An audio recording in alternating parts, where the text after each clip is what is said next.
রাসূল সাল্লাল্লাহু আলাইহি ইসলামের সময়কালে কিছু সাহাবারা রাসূল সাল্লাল্লাহু আলাইহি ইসলামের স্ত্রীদের কাছে জানতে চেয়েছিল যে উম্মুল মুমিনিন, আপনারা বলুন যে রাসূল সাল্লাল্লাহু আলাইহি ইসলামের আমল কেমন ছিল। আমরা তো মসজিদে দেখি, বাইরে দেখি, ঘরে ওনার আমল কেমন আমাদের জানতে বড্ড মনে চায়। তো রাসূল সাল্লাল্লাহু আলাইহি ইসলামের স্ত্রীরা বললেন যে উনি এমন এমন আমল করেন, এইভাবে নফল রোজা রাখেন, শেষ রাতে তাহাজ্জুদ পড়েন, এইভাবে তাসবিহ পড়েন, কোরআন তেলাওয়াত করেন, জিকির করেন। তো হাদিসে এসেছে যে কাআন্নাহুম তাকাল্লুহা, তাদের কাছে এটা কেমন যেন কম মনে হইল। তারা একটা বড় এক্সপেকটেশন নিয়ে আসছিল, মানে বিশাল একটা, রাসূল সাল্লাল্লাহু আলাইহি ইসলাম সব নবীদের নবী, না জানে কি আমল করে ঘরের ভিতরে। কিন্তু যখন রাসূল সাল্লাল্লাহু আলাইহি ওয়াসাল্লাম স্ত্রীদের কাছে শুনলো এই এই আমল তিনি করেন ঘরের ভিতরে, ওনারা হতাশ। হায় রে, ভাবছিলাম এত এত আমল করে, এই মাত্র এরকম আমল করে, এগুলো তো আমরাও করি। কাআন্নাহুম তাকাল্লুহা, হাদিসে এসছে ওনাদের কাছে এটা খুব কম মনে হইলো।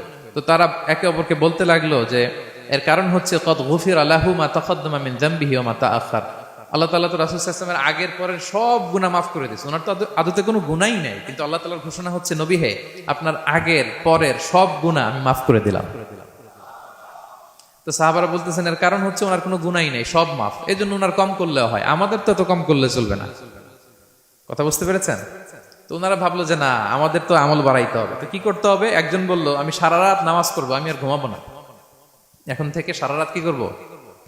নামাজ পড়বো, আমি আর ঘুমাবো না। আরেকজন বলল তাহলে আমি সারা বছর রোজা রাখবো, রোজা ভাঙবো না, সারা বছর টানা রোজা, যেহেতু বেশি বেশি করতে হবে।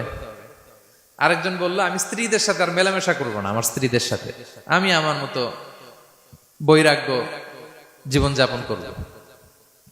তো এই কথা যখন রাসূল সাল্লাল্লাহু আলাইহি ওয়াসাল্লাম শুনলেন, রাসূল সাল্লাল্লাহু আলাইহি ওয়াসাল্লাম ওনাদেরকে ডেকে পাঠালেন, ডেকে বললেন আনতুমুল্লাযীনা কুলতুম কাযা ওয়া কাযা, তোমরা কি এমনটা এমনটা বলছো?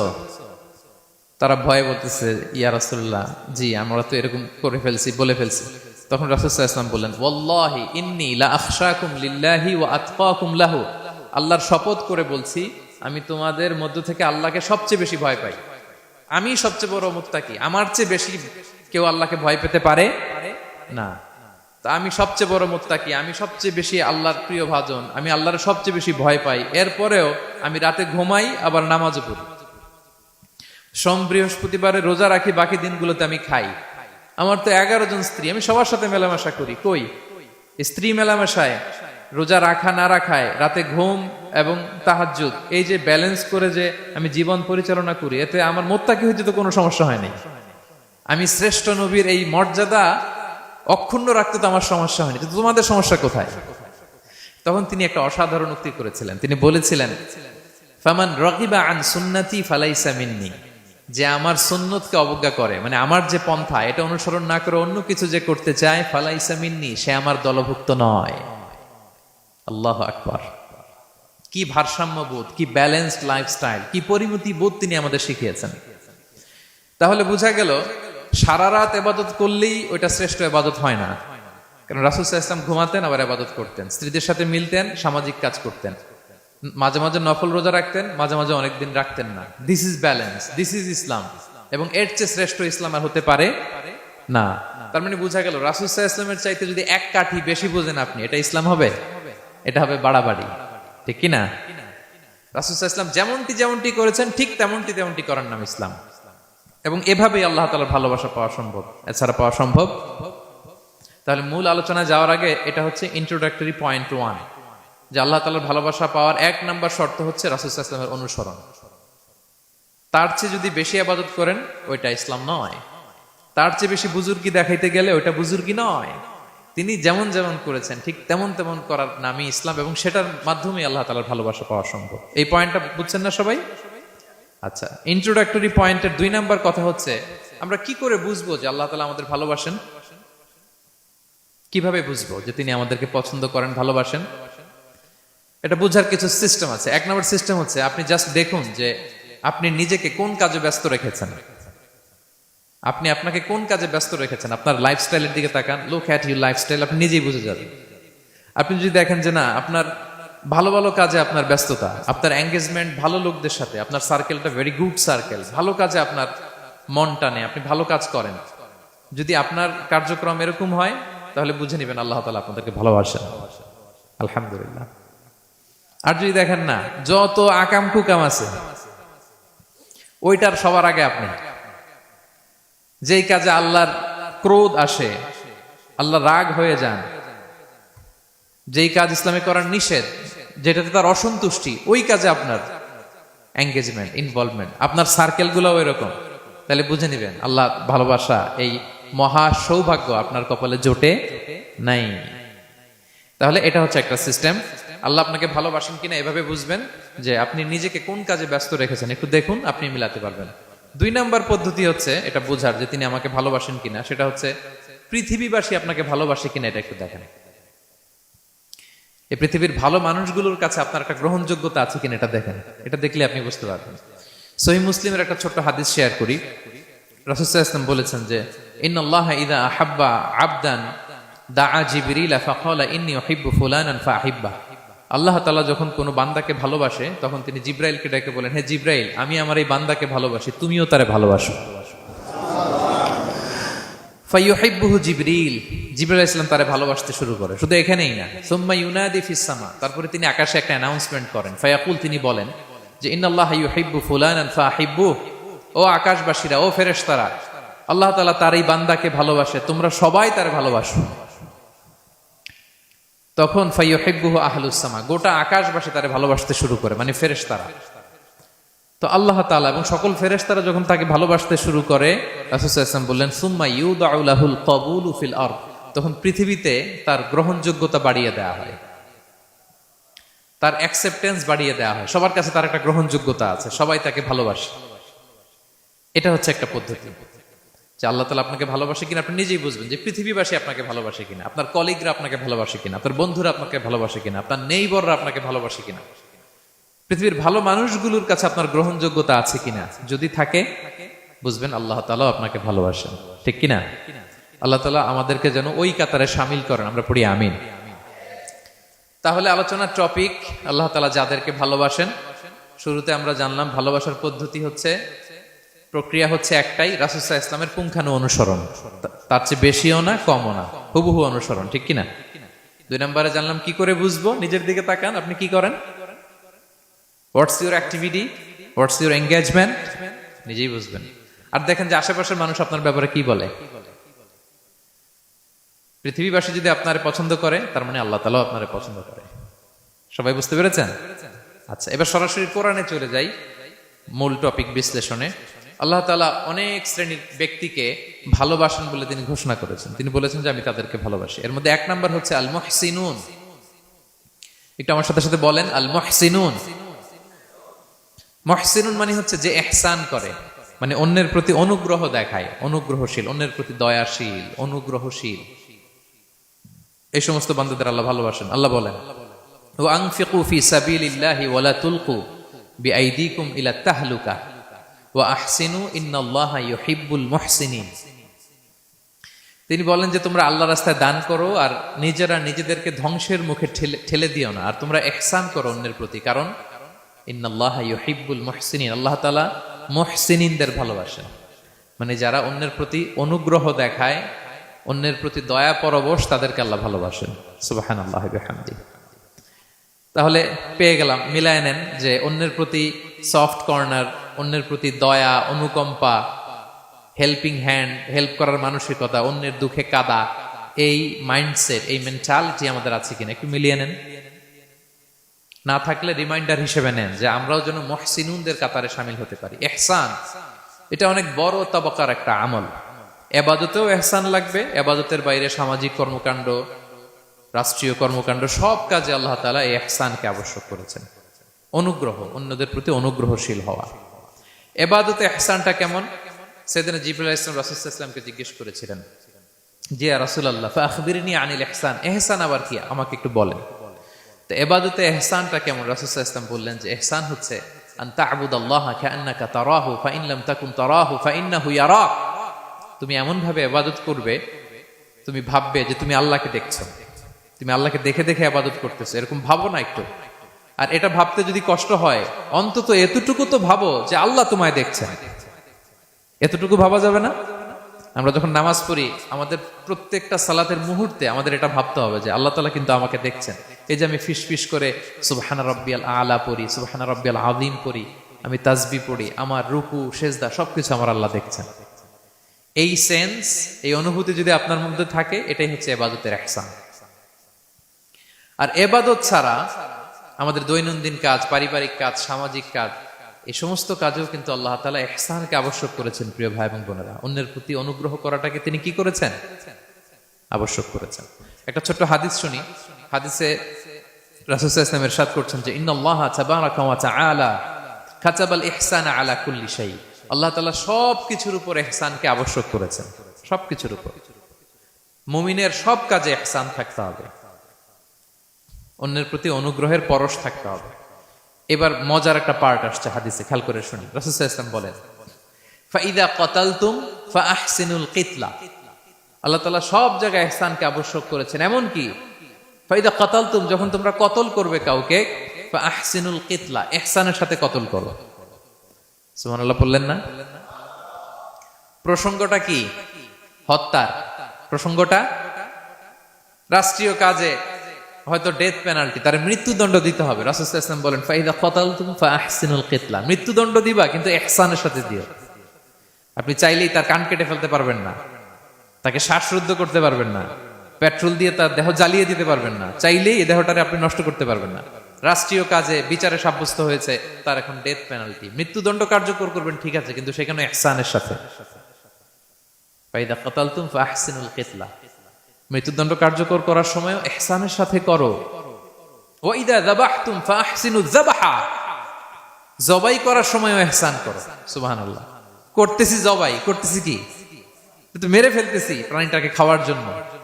স্লটারিং, লিটারালি আমি ছুরি চালাচ্ছি ওর গলায়, ফিনকি দিয়ে রক্ত বেরোবে এখনই, মেরে ফেলতেছি। কিন্তু যা মনে চায় আপনি কোপাতে পারবেন? কুরবানির পশুকে কষ্ট দিতে পারবেন না। আমরা এই ভুলটা করি। রাসূল সাল্লাল্লাহু আলাইহি ওয়াসাল্লাম দেখেন আরো স্পেসিফিক করে বলছেন যে ওয়ালিউহিদ্দা আহাদুকুম শাফরাতাহু ওয়ালিউরিহ যাবিহাতাহু, তোমরা জবাইয়ের সময় তোমাদের ছুরিটাকে ধার করে নিও, যাতে করে প্রাণীটা কম কষ্ট পায়। সুবহানাল্লাহ। আমরা অনেক সময় ভুল করে ফেলি।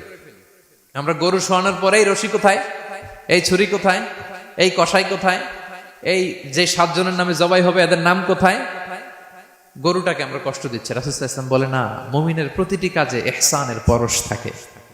তারা প্রাণী জবাই করবে ঠিকই খাওয়ার জন্য, কিন্তু এখানেও ইহসান করতে হবে, ঠিক কিনা? তারা মৃত্যুদণ্ড কার্যকর করবে, ডেথ পেনাল্টি রাষ্ট্রীয় আইনে, কিন্তু যেমন মনে চায় তেমন করা যাবে না। ওইখানেও ইহসান রাখার দরকার আছে না নাই? প্রিয় ভাইয়েরা, এই ইহসানকে যারা মেনটেন করে জীবনের সব কাজে, আল্লাহ তাদেরকে বড্ড ভালোবাসে, বড্ড পছন্দ করে। সো আমরা যেন সবাই সবার প্রতি ইহসান করি।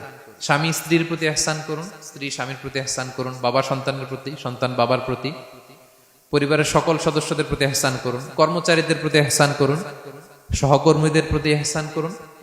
মুমিন জীবনের প্রতিটি কাজে ইহসানের পরশ থাকবে, কারণ ইন্নাল্লাহা ইউহিব্বুল মুহসিনিন, আল্লাহ তাআলা মুহসিনদের, যারা অন্যদের প্রতি অনুগ্রহ দেখায়, তাদেরকে বড্ড ভালোবাসেন। এই পয়েন্টটা কি বুঝতে পেরেছেন সবাই? ক্লিয়ার? 2 নম্বরে চলে যায়, আর কাদেরকে আল্লাহ ভালোবাসেন। 2 নম্বরে হচ্ছে আত-তাওয়াবুন, যারা ভুল করেই তওবা করে সাথে সাথে, আল্লাহ তাদেরকে বড্ড ভালোবাসেন। সুবহানাল্লাহ। আল্লাহ তাআলা বলছেন ইন্নাল্লাহা ইউহিব্বুত তাওয়াবিন ওয়া ইউহিব্বুল মুতাতাহহিরিন, আল্লাহ তওবাকারীদেরকে যেমনি ভালোবাসেন, পবিত্রতা অর্জনকারীদেরও ভালোবাসেন। ওটা আমি পরে আসতেছি, এখন তওবাতেই থাকি। তাহলে 2 নম্বরে হচ্ছে ইন্নাল্লাহা ইউহিব্বুত তাওয়াবিন, 2 নম্বরে হচ্ছে কাদেরকে ভালোবাসেন? তওবাকারীদেরকে তিনি বড্ড ভালোবাসেন। দেখেন রাসূল সাল্লাল্লাহু আলাইহি ওয়াসাল্লাম কি বলে, তিনি বলেন ওয়াল্লাহি ইন্নী লা আস্তাগফিরুল্লাহ ওয়া আতুবু ইলাইহি ফিল ইয়াউমি আকসারা মিন 70 মাররা, আল্লাহর শপথ আমি বিশ্বনবী প্রতিদিন 70 বারেরও বেশি তওবা পড়ি।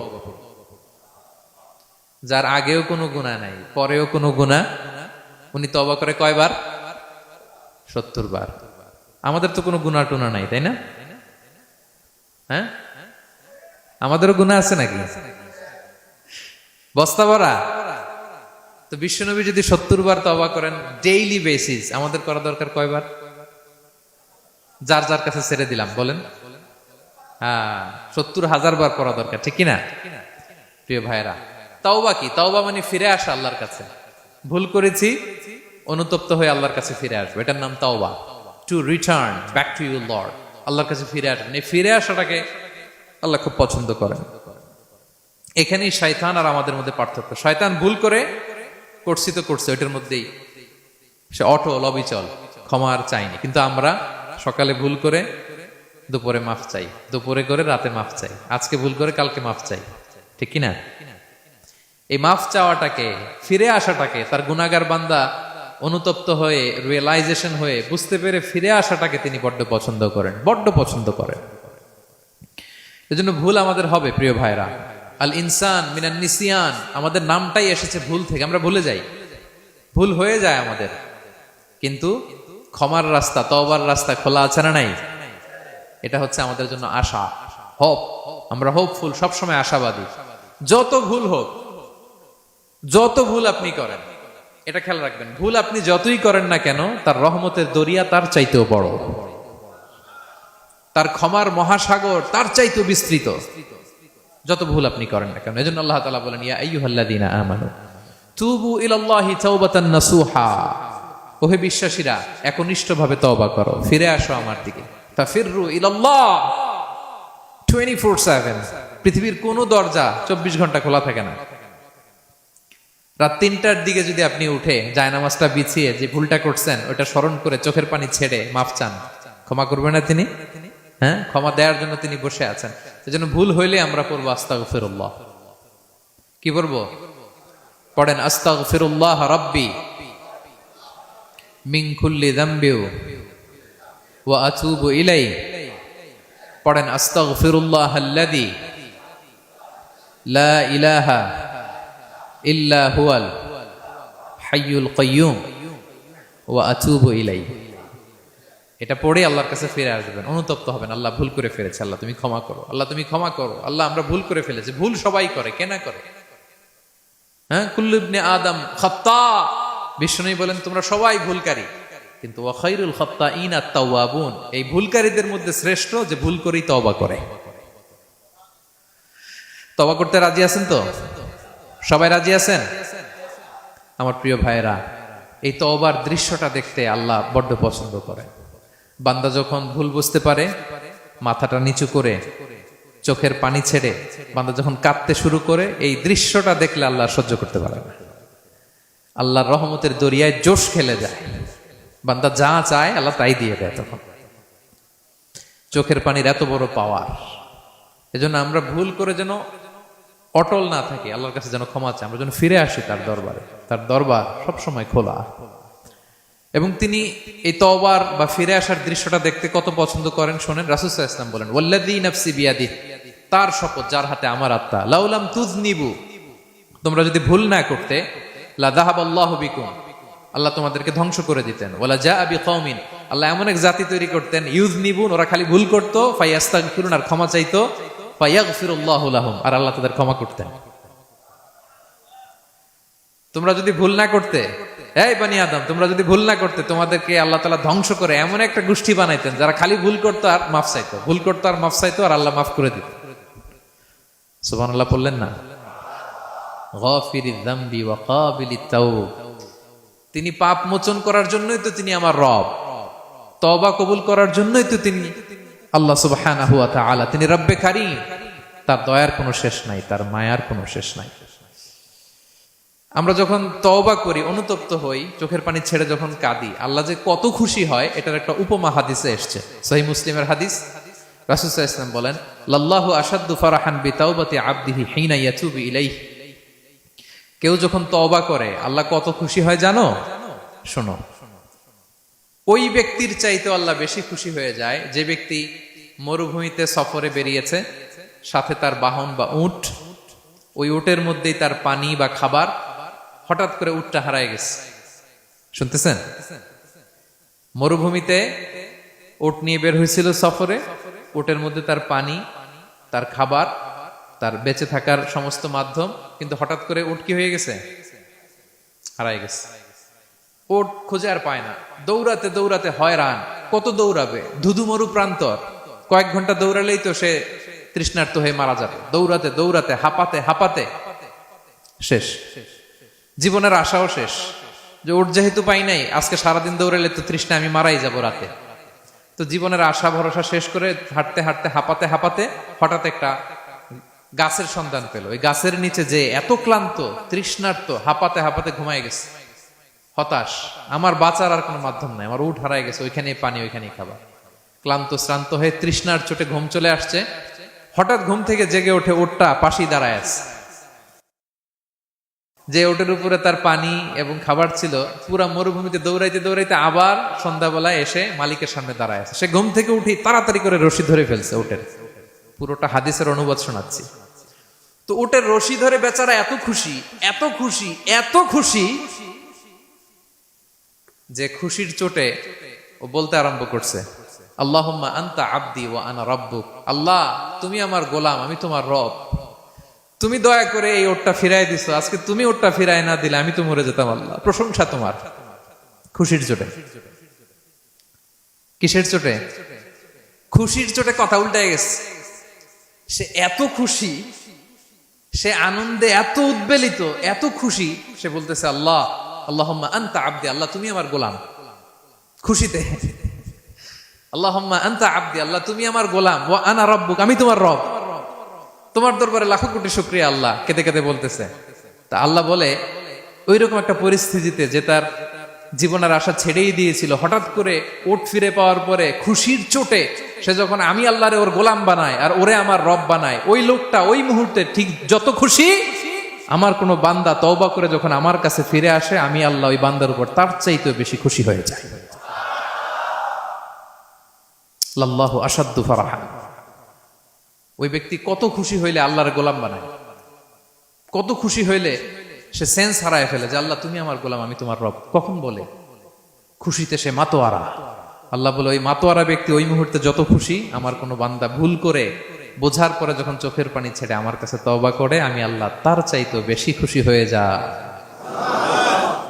তওবা করবেন তো? করবেন, করবেন। ইন্নাল্লাহা ইউহিব্বুত তাওয়াবিন। আল্লাহ তাআলা তওবাকারীদের বড্ড ভালোবাসেন। আমার ভাইরা, ভুল হলেই যেন আমরা তওবা করি। কয়টা জানলেন? প্রথমটা কি ছিল? কি করে? ভুলে গেছি। ইহসান করে, মুহসিনুন, যারা অন্যদের প্রতি অনুগ্রহ প্রদর্শন করে। আচ্ছা, 2 নাম্বার কি ছিল? তাওবা, মানে আত-তাওয়াবুন, যারা ভুল হলেই কি করে? তাওবা করে। 3 নাম্বার হচ্ছে আল মুতাতাহহিরুন, যারা পবিত্রতা অর্জন করে, সবসময় পাক পবিত্র থাকে, নিট এন্ড ক্লিন থাকে। এই ক্লিনলিনেসকে আল্লাহ পছন্দ করেন। সুবহানাল্লাহ। কি সুন্দর আমাদের ধর্ম, কত চমৎকার আমাদের ইসলাম। রাদিতু বিল্লাহি রাব্বা ওয়া বিল ইসলামি দীনা। আমরা আল্লাহরে রব হিসেবে পেয়ে খুশি, ইসলামকে দিন হিসেবে পেয়ে খুশি, ঠিক কি না? 3 নাম্বার হচ্ছে ওয়া ইউহিব্বুল মুতাতাহহিরিন। আল্লাহ তাআলা পবিত্রতা অর্জনকারীদের বড্ড পছন্দ করেন। মুতাতাহহিরিন, যারা সব সময় পাক পবিত্র থাকে, পরিচ্ছন্ন থাকে। এবং এটা খুব জরুরি। রাসূল সাল্লাল্লাহু আলাইহি ওয়াসাল্লাম বলেছেন, আত-তুহুরু শাতরুল ঈমান। পবিত্রতা এটা ঈমানের অঙ্গ। কেন ঈমানের অঙ্গ? কারণ নামাজ যার নাই তার ঈমান নাই, আর পবিত্রতা ছাড়া নামাজই হয় না। এজন্য রাসূল সাল্লাল্লাহু আলাইহি ওয়াসাল্লাম বলেছেন, পবিত্রতা ঈমানের অঙ্গ। সুবহানাল্লাহ পড়েন। দেখেন, নামাজের যে আহকাম আরকান আছে, আহকাম তো বাইরে, নামাজ শুরুর আগে। এর মধ্যে 3টা আহকাম বা 3টা ফরজই হচ্ছে এই পাক পবিত্রতা নিয়ে। ছোটবেলা আপনারা পড়েছেন না, শরীর পাক, কাপড় পাক, নামাজের জায়গা পাক। তার মানে আপনি নামাজে যখন দাঁড়াবেন, আপনার শরীরটা পাক পাক পবিত্র হইতে হবে। আপনি যে ড্রেস গায়ে দিয়ে নামাজে দাঁড়ালেন, এটা পবিত্র হইতে হবে। যেই জায়গাটাতে আপনি নামাজের জন্য দাঁড়ালেন, ওই জায়গাটা পবিত্র হতে হবে। এই 3টা জায়গা পবিত্র কিনা আপনাকে এনশিওর করে আল্লাহু আকবার, তার আগে আল্লাহু আকবার বললে হবে? হবে না। এজন্য ইসলাম হাতে ধরিয়ে ধরিয়ে আমাদেরকে পবিত্র হওয়ার পদ্ধতি শিক্ষা দিয়েছেন। রাসূল সাল্লাল্লাহু আলাইহি ওয়াসাল্লাম যখন এগুলো শিখাতেন, মুশরিকরা হাসতো, হায় রে কেমন নবী তোমাদের, কিভাবে টয়লেটে যাইতে হয় এটাও শিখায়। সাহাবারা বলতেন, হ্যাঁ, আমাদের নবী ধরে ধরে আমাদের শিখায় যে টয়লেটে ঢুকতে বাম পা, বেরোতে ডান পা, ঢোকার আগে দোয়া, ওয়ালা তাস্তাকবিলুল কিবলা, কিবলামুখী হওয়া যাবে না, ঢিলা ইউজ করলে 3টা ইউজ করো, বেজর করো, প্রতিটা জিনিস, কি করে ওযু করতে হয়, কি করে তায়াম্মুম করতে হয়, কি করে ফরজ গোসল করতে হয়, আমার নবী ধরে ধরে আমাদের শিখিয়েছেন, ঠিক কি না? ধরে ধরে শিখিয়েছেন।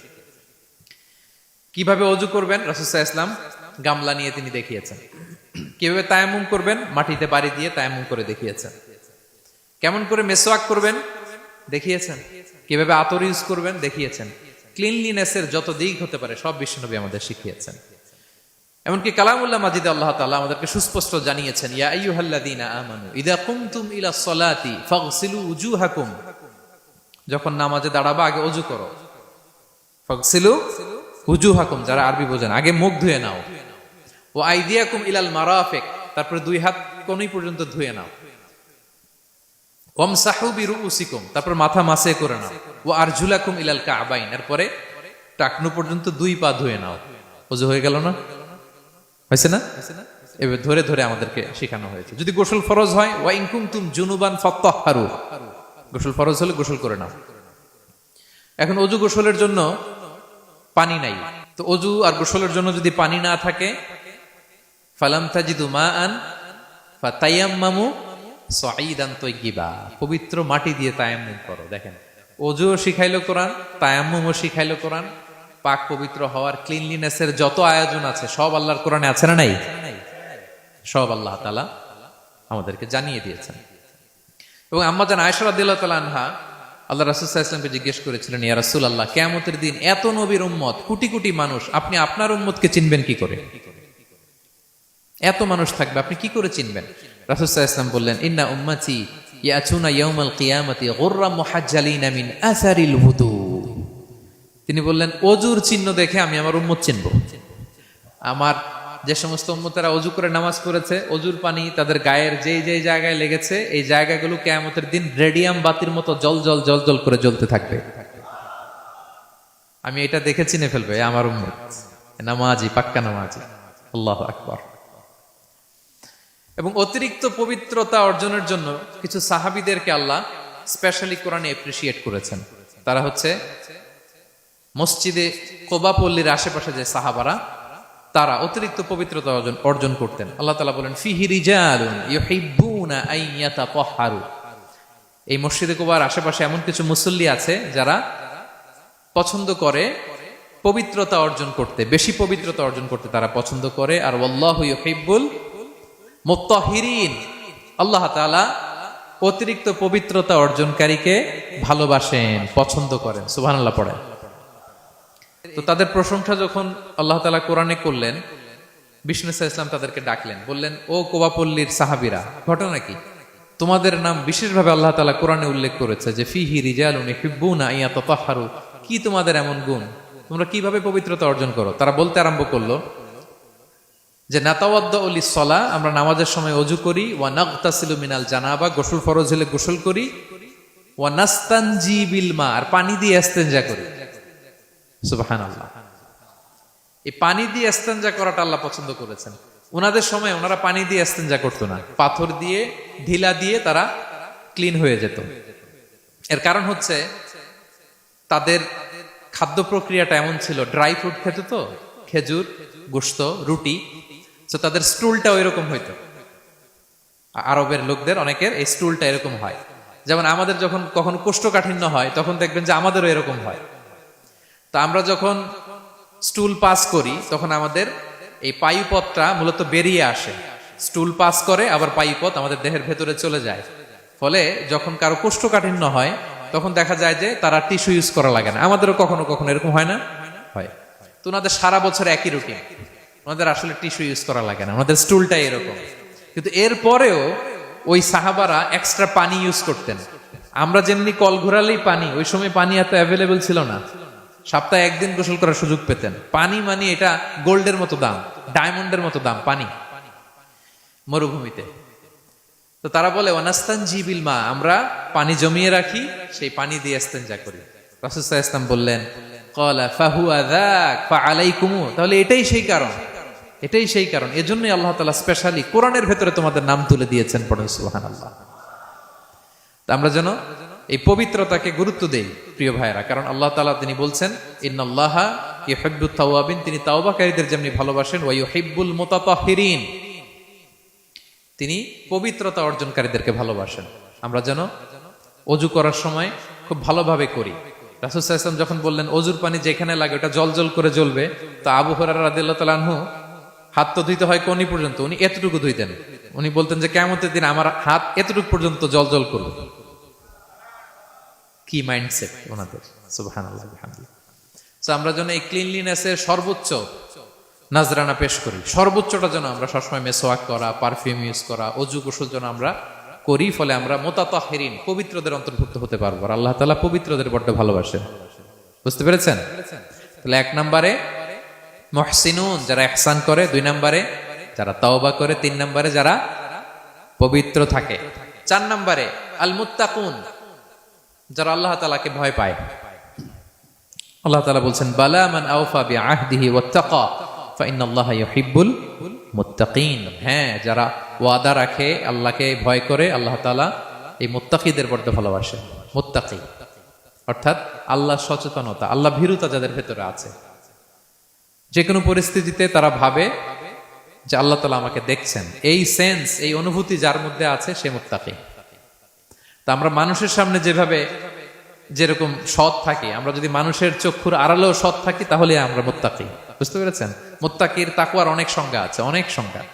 সবচেয়ে সহজ সংজ্ঞা হচ্ছে মানুষের সামনে আমরা যতটা ভালো, আমার প্রাইভেট লাইফেও যদি আমি ততটা ভালো হই তাহলে আমি মুত্তাকি। একটু যোগ বিয়োগ দিয়ে নেন নিজের সাথে নিজে, যে আমি পাবলিকলি যতটা ভালো, প্রাইভেটলি ততটা ভালো কিনা। যদি হই তো আমি মুত্তাকি। ওমরে ফারুক রাদিয়াল্লাহু তাআলা আনহু একবার উবাই ইবনে কাবকে বললেন, ইয়া উবাই মা হুয়া তাকওয়া, আল্লাহ কোরআনে এত তাকওয়ার কথা বলেছেন, তাকওয়াটা কি? উনি প্রশ্নের উত্তর না দিয়ে উনিও প্রশ্ন করলেন। উনি বললেন হাল সালাকতা তরিকান দা শাউক, ইয়া আমিরাল মুমিনিন, আপনি কি কখনো মরুভূমিতে কাঁটাযুক্ত রাস্তা দিয়ে হেঁটেছেন? উনি বললেন হেঁটেছি। তো কিভাবে হেঁটেছেন? দেখেন কেমনে উত্তর দেয় এক সাহাবী আরেক সাহাবীকে। যেখানে যে রাস্তায় কাঁটা আছে, ক্যাকটাস আছে, গুলমলতা, কিভাবে হেঁটেছেন? তিনি বললেন ইজতাহাদতু ওয়া তাশাম্মারতু, আমি আমার জুব্বা পাগড়ি খুব আঁটোসাঁটো করে কাপড়টা উপরের দিকে টেনে এমন সাবধানে হেঁটেছি যাতে ক্যাকটাসের কাঁটা আমার গায়ে না লাগে। এই পথটা পাড়ি দিতে খুব সাবধানে, খুব প্রিকশন নিয়ে, এক্সট্রা কশন নিয়ে আমি পার হয়েছি। উবাই ইবনে কাব বললেন হাদা হুয়া তাকওয়া, এটাই তো তাকওয়া। এই তো বুঝে গেছেন আপনি।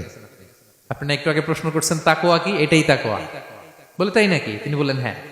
তো তিনি বললেন দুনিয়ার চলতি পথে ডানে বায়ে এরকম অনেক পাপের হাতছানি আপনাকে স্পর্শ করতে চাইবে। ওই যে কাঁটাযুক্ত রাস্তা দিয়ে আপনি যেভাবে সাবধানে, কাঁটা যাতে গায়ে না লাগে, খুবই প্রিকশন নিয়ে হেঁটেছেন, এই দুনিয়ার পুরো জার্নিটা যদি এইভাবে চালাতে পারেন তাইলেই আপনি মুত্তাকি। সুবহানাল্লাহি ওয়া বিহামদিহি। আল্লাহ তাআলা বলেন যাদের মধ্যে এই তাকওয়ার সেন্স আছে আমি তাদেরকে ভালোবাসি। তাকওয়া হচ্ছে কেউ না দেখলেও আল্লাহ দেখেন, এই অনুভূতি। সবার চোখ ফাঁকি দেয়া গেলেও একজনের চোখ ফাঁকি দেয়া যায় না। তিনি কে? এই অনুভূতির নাম হচ্ছে তাকওয়া। আল্লাহ বলেন ইন্না আকরামাকুম ইনদাল্লাহি আতকাকুম, তোমাদের মধ্যে সবচাইতে আল্লাহর কাছে সম্মানিত ব্যক্তি যার মধ্যে আল্লাহর ভয় বেশি। নাকি আল্লাহ বলছে তোমাদের মধ্যে যে সবচেয়ে বড় বিলিয়নিয়ার সে আল্লাহর কাছে সম্মানিত, দেখতে বেশি সুন্দর সে সম্মানিত। যার জনবল আছে, অর্থবল আছে, লোকবল আছে না, তাকওয়া। তাকওয়া হচ্ছে ক্রাইটেরিয়া। যার তাকওয়া বেশি সে আমার কাছে সম্মানিত। এবং আল্লাহ তাআলা বলেন ওয়া মাইয়াত্তাকিল্লাহা ইয়াজআল লাহু মাখরাজা ওয়া ইয়ারযুকহু মিন হাইসু লা ইয়াহতাসিব, যে আল্লাহকে সবসময় ভয় পাবে, যে মুত্তাকি, সে কোথাও জীবনে আটকাবে না, কোথাও আটকাবে না। জীবনে কোনো বিপদ আসলে একটা ওয়ে আউট, একটা এক্সিট। মালয়েশিয়াতে তো বলে কেলুয়ার। মালয়েশিয়া কি বলে? এই জীবনে কোথাও আটকাবেন না, আটকাইলেই একটা কেলুয়ার পেয়ে যাবেন। কেলুয়ারের ব্যবস্থা করে দিবে কে? ব্যবস্থা করে দিবেন। আর এমন জায়গা থেকে তিনি রিজিকের বন্দোবস্ত করবেন আপনি কল্পনাও করেন নাই। সুবহানাল্লাহ বিহামদিহি। তাহলে 4 নম্বরে মুত্তাকুন, যারা আল্লাহকে ভয় করে আল্লাহ তাদেরকে ভালোবাসেন। আমরা যেন মুত্তাকিদের কাতারে শামিল হতে পারি। আল্লাহ তুমি তৌফিক দাও। প্রিয় ভাইরা আমার, 5 নম্বরে হচ্ছে আল মুতাওয়াক্কিলুন, যারা আল্লাহর উপর তাওয়াক্কুল করে। আল্লাহ বলে ফাইদা আযামতা ফাতাওয়াক্কাল আলাল্লাহ ইন্নাল্লাহা ইউহিব্বুল মুতাওয়াক্কিলিন। কোন বিষয়ে যখন দৃঢ় সংকল্প নিয়েছো তো আল্লাহর উপর ভরসা করো, কারণ আল্লাহ ওই সমস্ত লোকদের ভালোবাসা যারা আমার উপর তাওয়াক্কুল করে, মানে ভরসা করে। তাওয়াক্কুল মানে একজনের উপর ভরসা। তিনি কে? আমরা ভরসা কার উপর করব? পৃথিবীর কোন শক্তির উপর, কোন মানুষের উপর, কোন মিডিয়ার উপর, কোন ক্ষমতার উপর? আমাদের ভরসা এক মহান সত্তার প্রতি। তিনি কে? সবসময় আমরা আল্লাহর উপর ভরসা রাখি। এবং প্রতিটি মুহূর্তে যেন আমরা আল্লাহর উপর তাওয়াক্কুল করি। রাসূল সাল্লাল্লাহু আলাইহি ওয়াসাল্লাম এটা আমাদের শিখিয়েছেন। এমনকি ঘর থেকে বেরোলেও যেন আমরা আল্লাহর উপর তাওয়াক্কুল করি, বিশ্বনবী শিখিয়েছেন। তিনি ঘর থেকে বেরোলেই পড়তেন বিসমিল্লাহি তাওয়াক্কালতু আলাল্লাহ লা হাওলা ওয়ালা কুওয়াতা ইল্লা বিল্লাহ। পড়েন আপনারা, আল্লাহর উপর, আল্লাহর নামে, আল্লাহর উপর তাওয়াক্কুল করে বেরোলাম, এটা পড়ে বেরোবেন। আর তিনি লম্বা একটা দোয়া পড়তেন, আল্লাহুম্মা ইন্নী আউযু বিকা আন আযিল্লা আও উযাল্লা আও আদিল্লা আও উদাল্লা আও আযলিমা আও উযলামা আও আজহালা আও ইউজহালা আলাইহি। চমৎকার দোয়া, চমৎকার দোয়া। এটা পরে তিনি বেরোতেন। তো এই তাওয়াক্কুল যারা করে, আল্লাহর উপর ভরসা রাখে, আল্লাহ তাদেরকে বড্ড পছন্দ করেন। এখন তাওয়াক্কুলটা কি? তাওয়াক্কুল নিয়ে আমাদের সমাজে অনেক মিস আন্ডারস্ট্যান্ডিং আছে। প্রিয় ভাইরা আমার, তাওয়াক্কুল হচ্ছে কর্ম শেষে ফলাফলের জন্য আল্লাহর উপর নির্ভর করা। মনোযোগ দিয়ে শুনুন, আই রিপিট, আমি আবারও বলছি, কর্ম শেষে, আগে কি কর্ম, কর্ম শেষে ফলাফলের জন্য কার উপর নির্ভর করা। এখন আপনি কর্ম বাদ দিয়ে দিলেন, কিছু করলেন না, আর বললেন আল্লাহ ভরসা, যা করে আল্লাহ, আল্লাহ ভরসা, তাওয়াক্কালতু আলাল্লাহ হইছে? এটা আপনার মন গড়া কথা হয়েছে, এটা তাওয়াক্কুল হয়নি। ইসলামী তাওয়াক্কুল হচ্ছে আপনি আপনার সাধ্যের সবটুকু করবেন, করার পরে ফলাফল কি আসবে, ফলাফল কি আমার হাতে, কার হাতে? এই জন্য আপনি আল্লাহর উপর তাওয়াক্কুল করবেন। কিন্তু কাজ বাদ দেয়া যাবে না। অনেকে নিজেদের অপারগতা, দুর্বলতা, কর্মহীনতা আর অলসতাকে তাওয়াক্কুল বানায় ফেলছে। কাজ করতে মনে চায় না, অলসতা, তাওয়াক্কুল করলাম। বলেন তো এটা তাওয়াক্কুল হয়েছে? না। এই অপারগতা, অলসতার নাম তাওয়াক্কুল নয়। তাওয়াক্কুল মানে হচ্ছে কোনো কাজের পরিকল্পনা করা, এরপরে পরিকল্পনা বাস্তবায়নের উপায় খুঁজে বের করা এবং নানা কিছুর সহযোগিতা নিয়ে সেটা বাস্তবায়নের প্রাণান্তকর চেষ্টা করা, সব করা, আপনার রোল প্লে করা। আপনার রোল প্লে করা শেষ, এরপর কর্ম শেষে ফলাফলের জন্য আপনি আল্লাহর উপর তাওয়াক্কুল করবেন। কিন্তু কিচ্ছু না করে হাত গুটিয়ে বসে থেকে যদি বলেন তাওয়াক্কুল করলাম, আল্লাহ ভরসা, হয়েছে? হয়েছে? তাওয়াক্কুল হয়েছে? হয় নাই। তো এখানে ব্যালেন্স অ্যাটিটিউডে আসতে হবে। আমি সব করতে পারবো, এটাও যেমনি ভুল, আল্লাহই সব করে দিবেন, এটাও ভুল। The position of Islam is somewhere in between this two extreme lines. এই দুইটার মাঝখানে ইসলামের পজিশন। পাখিকে তাওয়াক্কুলের মডেল হিসেবে আল্লাহ উপস্থাপন করেছেন। পাখিকে বিশ্বনবী বলেন, তোমরা যদি পাখির মতো তাওয়াক্কুল করো, পাখিরে যেমনি আল্লাহ খাওয়ায় তোমাদেরকেও খাওয়াবে। পাখি কেমনি তাওয়াক্কুল করে? বিশ্বনবী বলেন, তাগদু খিমাসান ওয়া তারুহু বিতানান। পাখিগুলো প্রতিদিন সকালবেলা কিচির মিচির রবে তার বাসা থেকে বের হয়ে জঙ্গলে ছড়িয়ে পড়ে, সারাদিন খুঁজতে খুঁজতে, ঘুরতে ঘুরতে, উঠতে উঠতে আল্লাহ তাআলা বিকেল বেলা আবার প্রতিটি পাখির ওদর পূর্তি করে তার ঘরে ফিরিয়ে নিয়ে আসে। ঠিক কিনা? তো পাখি কি ঘরের ভিতরে বসে থেকে তাওয়াক্কুল করছে? সকালবেলা আগে কি করছে? বের হয়ে গেছে। তো আগে আপনার রোলটা আপনার প্লে করতে হবে, তারপরে আপনি আল্লাহর উপর তাওয়াক্কুল করবেন। অনেকে নিজেদের অপারগতা, অলসতাকে তাওয়াক্কুল বানিয়েছে। না, অপারগতা, অলসতা, কর্মহীনতা, এগুলো থেকে রাসূল সাল্লাল্লাহু আলাইহি ওয়াসাল্লাম আল্লাহর কাছে পানাহ চেয়েছেন। এগুলোর সাথে ইসলামের কোনো সম্পর্ক নাই। তার মানে হাত গুটিয়ে বসে থেকে আল্লাহ ভরসা বলবেন, কি করবেন? হ্যাঁ, সর্বোচ্চ চেষ্টা চালিয়ে যেতে হবে। এরপরে ফলাফলের জন্য আমরা কার উপর ভরসা করব? কারণ ইন্নাল্লাহা ইউহিব্বুল মুতাওয়াক্কিলিন, আল্লাহ তাআলা তাওয়াক্কুলকারীদেরকেও ভালোবাসেন। আলহামদুলিল্লাহ বলেন। তাহলে কয়টা গেল? কয়টা? আর তিনটা বলবো, আর তিনটা। 6 নম্বরে হচ্ছে as-সাবিরুন। সাবিরুন মানে কি? হ্যাঁ, ধৈর্যশীল। একটু বুঝে ফেলছে? as-সাবিরুন সবর শব্দ থেকে এসেছে। as-সাবিরুন মানে ধৈর্যশীল।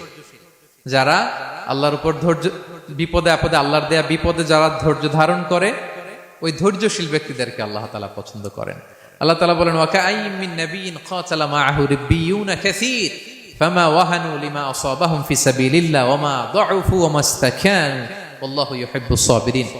কত নবী আছে, তাদের সাথে অনেক আল্লাহওয়ালারা লড়াই করেছে, তারা বিপদে হতোদ্যম হয়নি, নতজানু হয়নি, তাদেরকে দমানো যায়নি, তারা ধৈর্য ধারণ করেছে। কারণ ইন্নাল্লাহা ইউহিব্বুস সাবিরিন, আল্লাহ তাআলা ধৈর্যশীলদের বড় ভালোবাসেন। ধৈর্যশীল, ধৈর্য ধারণ করতে হবে। ধৈর্য ধারণ এটা সবার পক্ষে সম্ভব হয় না। ধৈর্য, একটা চমৎকার হাদিস বলেছেন, তিনি বলেছেন, আজাবান লিআমরিল মুমিন, মুমিনের ব্যাপারটা বড়ই ইন্টারেস্টিং, বড়ই চমৎকার, এটা মুমিন ছাড়া অন্য কারো হয় না। ব্যাপারটা কেমন? রাসূল বলেন, ইন আসাবাতহু সাররাউ শাকারা, মুমিন যখন আনন্দে থাকে তখন মুমিন শুকরিয়া করে। শুকরিয়া করলে সওয়াব আছে না নাই? কারণ শুকরিয়া একটা ইবাদত। আর ওয়াইন আসাবাতহু দাররাউ, মুমিন যখন বিপদে পড়ে দুঃখে থাকে, সাবারা, তখন সে ধৈর্য ধারণ করে। ধৈর্য ধারণ করলে সওয়াব আছে না নাই? তো সওয়াব ছাড়া আমাদের আর কিছু আছে?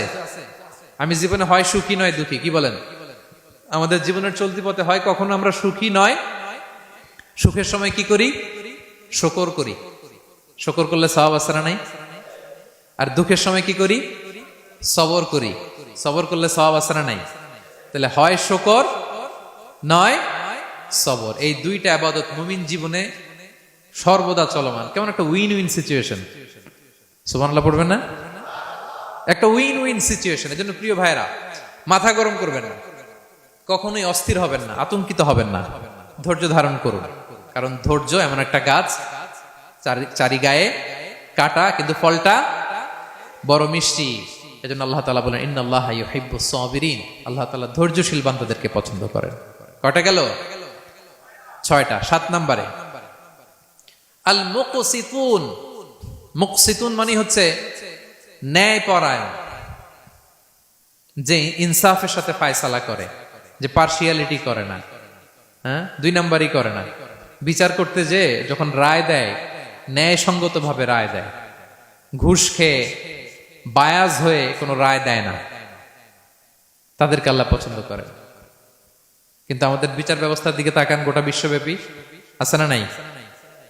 ছোট্ট একটা বিচারেও দেখবেন যে ছোট্ট সালিশ বসছে, এর কাছ থেকে টাকা খেয়ে ওর পক্ষে রায় দিয়ে দেয়, এরকম আছে না নাই? না, আল্লাহ তাআলা তাদেরকে বড্ড অপছন্দ করেন। বরং যারা বায়াজ নয়, যারা পার্সিয়ালিটি করে না, যারা ইনসাফের সাথে ন্যায় ভিত্তিক ফায়সালা করে, আল্লাহ তাদেরকে পছন্দ করেন। আল্লাহ তাআলা বললেন ওয়া ইন হাকামতা ফাহকুম বাইনাহুম বিল কিসত। নবী, যখন আপনি বিচার করবেন ন্যায় পরায়ণতার সাথে বিচার করুন, কারণ ইন্নাল্লাহা ইউহিব্বুল মুকসিতিন। আল্লাহ তাআলা ন্যায় পরায়ণদেরকে বড্ড ভালোবাসেন। ন্যায় পরায়ণ জীবনের প্রতিটি ক্ষেত্রে।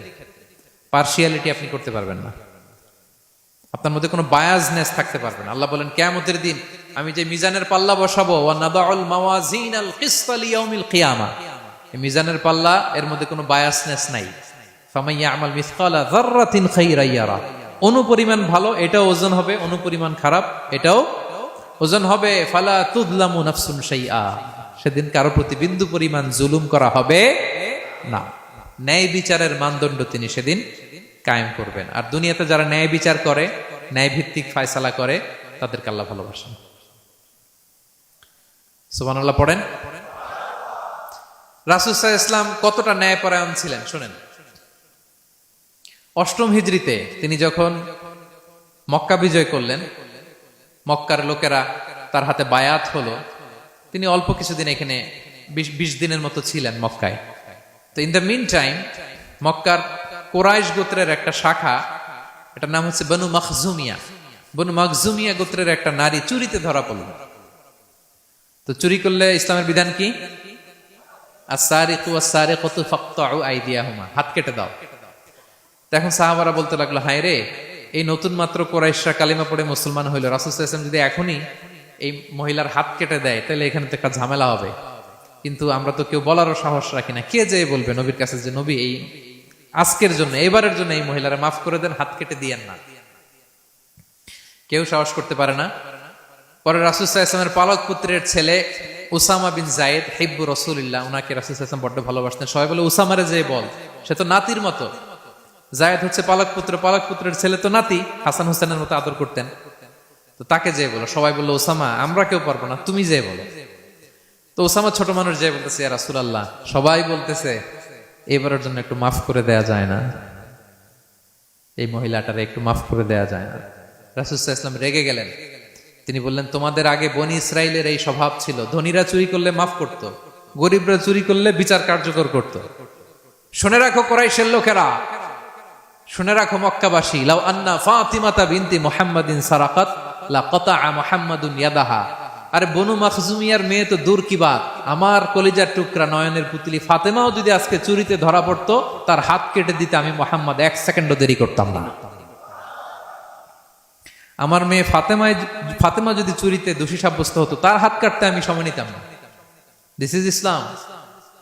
দিস ইজ ইনসাফ, দিস ইজ জাস্টিস। এটাকে বলে ন্যায় ভিত্তিক বিচার, যেখানে কোনো স্বজনপ্রীতি নাই, যেখানে কোনো পার্সিয়ালিটি নাই, যেখানে কোনো বায়াসনেস নাই। যারা ন্যায় ভিত্তিক ফায়সালা দেয়, মুকসিতুন, আল্লাহ তাআলা তাদেরকে পছন্দ করেন। আমরা যেন তাদের অন্তর্ভুক্ত হতে পারি। আল্লাহ তৌফিক দান করো। সব শেষ পয়েন্ট, আল মুনাজ্জামুনা ফি মাইদানিল জিহাদ, যারা জিহাদের ময়দানে সুশৃঙ্খল থাকে, ডিসিপ্লিন। সর্বশেষ হচ্ছে ডিসিপ্লিন। এই যে মাশাআল্লাহ আজকের এই সাইবার জায়া কনফারেন্স খুবই ডিসিপ্লিনড একটা প্রোগ্রাম। সবাই সারিবদ্ধ হয়ে বসে আছেন, এবং এই সারিবদ্ধ হয়ে যারা বসে থাকে, যারা ময়দানে থাকে, তাদেরকে আল্লাহ তাআলা বড্ড পছন্দ করেন। যারা বিশৃঙ্খলা করে না, যারা সুশৃঙ্খল। তা আমরা মুসলিমরা কি বিশৃঙ্খল জাতি না সুশৃঙ্খল জাতি? আমরা সুশৃঙ্খল ইনশাআল্লাহ বিইذنিল্লাহ। আল্লাহ তাআলা বলছেন, ইন্নাল্লাহা ইউহিব্বুল্লাযীনা ইউকাতিলুনা ফি সাবিলিহি সাফফান কাআন্নাহুম বুনিয়ানুম মারসুস।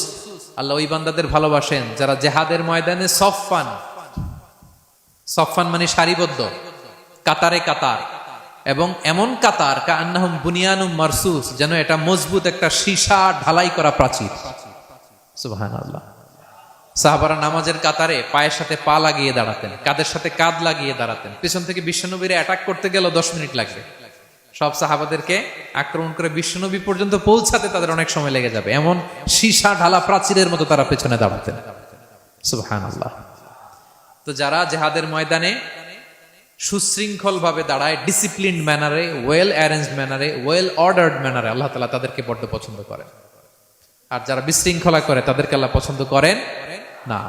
এবং আপনি দেখেন বিষ্ণু ইসা ইসলামের যুদ্ধগুলোর মধ্যে 5 ভাগে তিনি ভাগ করতেন যুদ্ধকে। মাঝখানে হচ্ছে একটা ডিপার্টমেন্ট, ডানে মাইমানা, বায়ে মাইসারা, সামনে মোকাদ্দেমা, পেছনে খালফ। এইভাবে 5টা ডিসিপ্লিনড ওয়েতে তিনি ব্যাটালিয়ন ভাগ করে সামনে আগাতেন। এবং বিশ্বনবীর নেতৃত্বে সাহাবীদের মাধ্যমে যে শক্তিশালী সামরিক সংগঠনটি গড়ে উঠেছিল, ওটা বিশ্বকে চূর্ণ বিচূর্ণ করে দিয়েছে। উনার পরে 4 খলিফা, উনাদের নেতৃত্বে তাদের এমন ব্যাটালিয়ন গড়ে উঠেছে, শতাব্দী পর শতাব্দী তাদের সামনে দাঁড়ানোর মতো সক্ষমতা পৃথিবীর কোন সেনাবাহিনীর ছিল না। সুবহানাল্লাহ। সাফফান কাআন্নাহুম বুনিয়ানুম মারসুস, সীসা ঢালা প্রাচীরের মতো যুদ্ধের ময়দানে তারা সুশৃঙ্খল ভাবে দাঁড়াতো। তো যারা জীবনের সব ক্ষেত্রে এরকম ডিসিপ্লিন, সুশৃঙ্খল, তাদেরকে আল্লাহ ভালোবাসে। এখন আপনারা কি সুশৃঙ্খল থাকতে চান, নাকি শুধু এই আজকের প্রোগ্রাম শেষ করে যাবো আবার বিশৃঙ্খল এরকম করবেন? না, যেখানে কিউ থাকে কিউ মেনটেন করবেন, যেখানে একটা শৃঙ্খলা থাকে শৃঙ্খলা বজায় রাখবেন।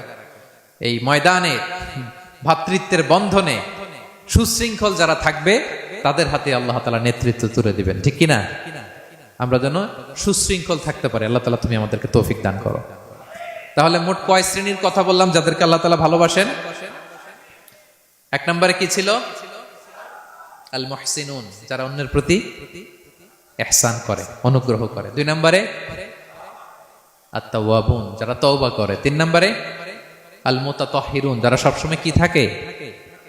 পবিত্র থাকে। 4 নম্বরে আল মুত্তাকুন, যাদের হৃদয়ে সবসময় ভয় থাকে কার? 5 নম্বরে আল মুতাওয়াক্কিলুন, যারা সবসময় কার উপর ভরসা করে, কাজ না করে। হ্যাঁ, আজকের এই সাইবার জায়া কনফারেন্সে আপনাদের আকীদা ক্লিয়ার হয়েছে তো? কাজের আগে তাওয়াক্কুল না কাজের পরে? কাজ করে তাওয়াক্কুল। 6 নম্বরে ধৈর্যশীল, আস-সাবিরুন। 7 নম্বরে ন্যায় বিচারক, আল মুকসিতুন, যারা ইনসাফ, জাস্টিস এই সমাজে প্রতিষ্ঠা করতে চায়, যাদের মধ্যে বায়াসনেস নাই, পার্সিয়ালিটি নাই, কোনো স্বজনপ্রীতি নাই, তাদেরকে আল্লাহ ভালোবাসে। সবশেষে সুশৃঙ্খল, সফফান কাআন্নাহুম বুনিয়ানুম মারসুস, সীসা ঢালা প্রাচীরের মতো তারা ময়দানে অবস্থান করে। ডিসিপ্লিন, যাদের জীবনে কোনো বিশৃঙ্খলা বলতে কোনো শব্দ তাদের ডিকশনারিতে নাই। আমরা যেন সেরকম সুশৃঙ্খল হতে পারি, আমরা যেন সেরকম মুহসিনুন হতে পারি, আমরা যেন তাওয়াবুন হতে পারি, মুতাতাহহিরুন হতে পারি, মুত্তাকুন হতে পারি, আমরা যেন মুতাওয়াক্কিলুন হতে পারি, আমরা যেন সাবিরুন হতে পারি, আমরা যেন ন্যায় পরায়ণ হতে পারি। আর জীবনের প্রতিটি সেক্টরে, প্রতিটি ক্ষেত্রে আমরা যেন সুশৃঙ্খল থাকি। আল্লাহ তাআলা আমাদের সবাইকে কথাগুলো বোঝার ও আমল করার তৌফিক দান করুন।